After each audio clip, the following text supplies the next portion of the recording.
Decision trees are a popular and powerful machine learning technique used for classification and regression tasks.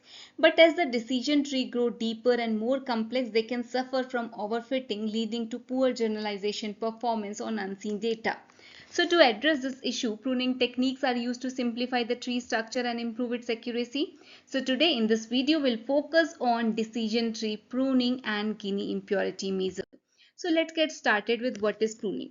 Basically, pruning is a technique used to improve the performance of decision tree by selectively removing branches that are unlikely to improve the classification accuracy.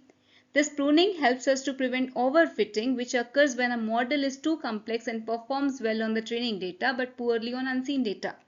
In the context of decision tree, pruning involves removing branches that are not contributing much to the classification accuracy or merging branches that are too similar.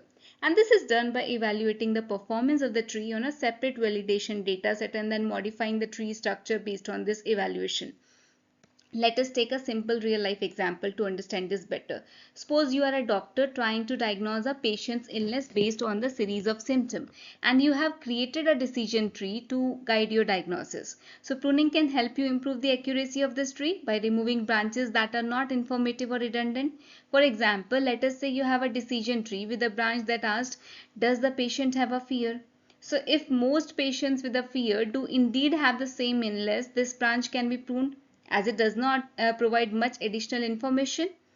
On the other hand, if this branch splits the patient into two distinct groups with different illness, it should be kept. So pruning can also involve merging branches that are too similar. For instance, if two branches leads to same diagnosis regardless of the patient's answer to the subsequent questions, they can be merged into the single branch. And this helps simplify the tree, making it easier to interpret and less prone to overfitting. So this pruning process typically involves evaluating the tree's performance on a validation data set and adjusting the tree structure based on this evaluation. By removing branches that do not contribute significantly to the classification accuracy, pruning can improve the generalization performance of the decision tree on unseen data. Now let's discuss what is Gini impurity. Basically, this Gini impurity is a measure of impurity or diversity within a set of data points. It is commonly used in decision tree algorithms to determine the best feature and split points to create new child nodes. Here, Gini impurity is a useful measure when dealing with both categorical and numerical data.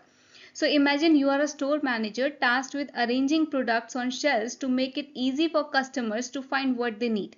You want to organize the products in a way that minimizes the time customers spend searching for items.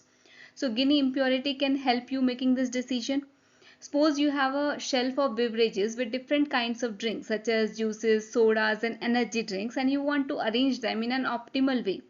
So the Gini impurity can help you decide the best way to group these beverages based on the categorical attributes such as sugar content, be it low, medium, high, or caffeine content, be it low, medium, high.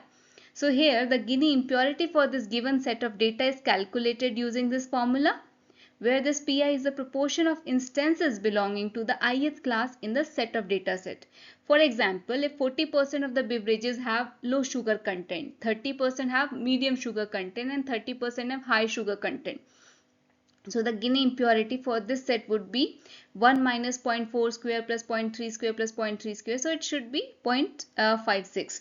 So here a low Gini impurity indicates a more homogeneous set of data and thus a better decision for grouping the beverages based on the chosen attribute and split points.